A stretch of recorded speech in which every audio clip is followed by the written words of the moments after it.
بسم اللہ الرحمن الرحیم۔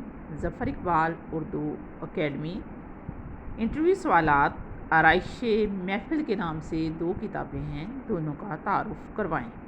پہلی کتاب ہے آرائش محفل جو سید حیدر بخش حیدری نے 1802 میں لکھی۔ اصل میں آرائش محفل کی یہ کتاب قصہ حاتم طائی کا اردو ترجمہ ہے۔ گلکرائسٹ کی فرمائش پر یہ لکھی۔ شہزادی نے حاتم طائی کو 7 سوالات دیے جن کو پورا کرنے کے لیے حاتم طائی نے دور دراز کا سفر کیا۔ یہ کتاب ان سوالوں کا احاطہ کرتی ہے۔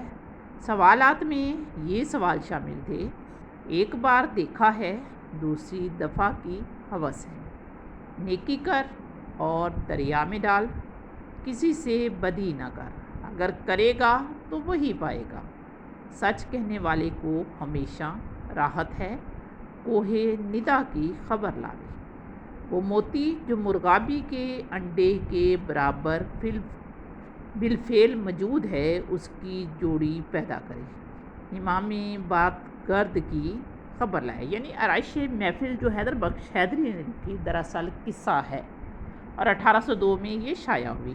فرمائش کی اس کی گلکرائسٹ ہے۔ دوسری آرائش محفل ہے جو میر شیر علی افسوس نے لکھی اور یہ 1808 میں لکھی گئی۔ خلاصۃ التاریخ کا یہ ترجمہ ہے اور خلاصۃ التاریخ لکھی تھی منشی شجاعان رائے بنادی نے۔ یہ کتاب لکھی گئی مسٹر جے ایک مارنگٹن کی فرمائش پر۔ 1805 میں ترجمہ کیا گیا، یعنی پہلی آرائش محفل کے 3 سال بعد، اور 1808 میں یہ شائع ہوئی۔ ہندوستان کی جغرافیائی حالات کے علاوہ فتح اسلام تک ہندو راجاؤں کے حالات کا تذکرہ اس کتاب میں ہے۔ اس کتاب کو مرتب کلب علی خان پائک نے کیا۔